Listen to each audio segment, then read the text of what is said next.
देवराजसेव्यमानपावनाङ्घ्रिपङ्कजं व्यालयज्ञसूत्रमिन्दुशेखरं कृपाकरं नारदादियोगिवृन्दवन्दितं दिगम्बरं काशिकापुरादिनाथकालभैरवं भजे।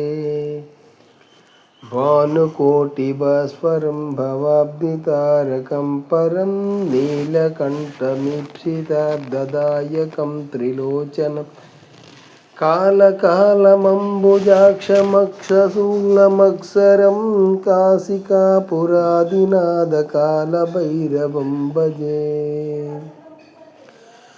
शूलटङ्कपाशदण्डपाणिमादिकारणं श्यामकायमादिदेवमक्षरं निरामयं भीमविक्रमं प्रभुं विचित्रताण्डवप्रियं काशिकापुरादिनाथकालभैरवं भजे। भुक्तिमुक्तिदायकं प्रशस्तचारुविग्रहं भक्तवत्सलं स्थितं समस्तलोकविग्रहं निक्पनन्मनोज्जहैमकिङ्कनीलसत्किटं काशिकापुरादिनाथकालभैरवं भजे। धर्मसेतुपालकं स्वधर्ममार्गनाशकं स्वर्णवर्णकेशपाशशोभिताङ्गमण्डलं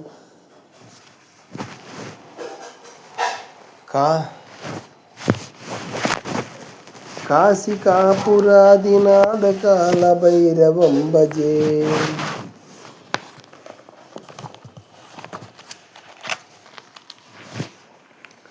रत्नपादुकाप्रभाभिरामपादयज्ञकं नित्यमद्वितीय दैवतं निरन्तरं मृत्युदर्पणासरं करालदंष्ट्रभीषणं काशिकापुरादिनाथकालभैरवं भजे।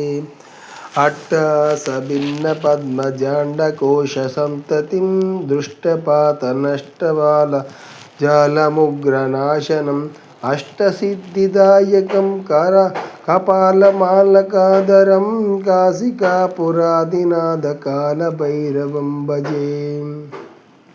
भूतसङ्घनायकं विशालकीर्तिदायकं काशीवासलोकपुण्यशोकोपतापनाशतं भूतसङ्घनायकं विशालकीर्तिदायकं काशीवासलोकपुण्यपापशोधकं विभुं नीतिमार्गकोविदं पुरातनं जगत्प्रभुं काशिकापुरादिनाथकालभैरवं भजे।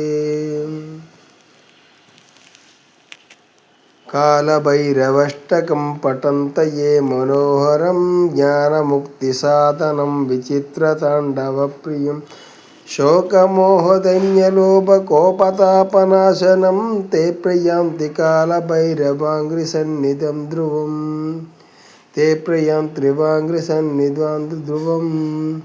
ते प्रयान्ति कालभैरवाङ्घ्रिसन्निधं ध्रुवम्।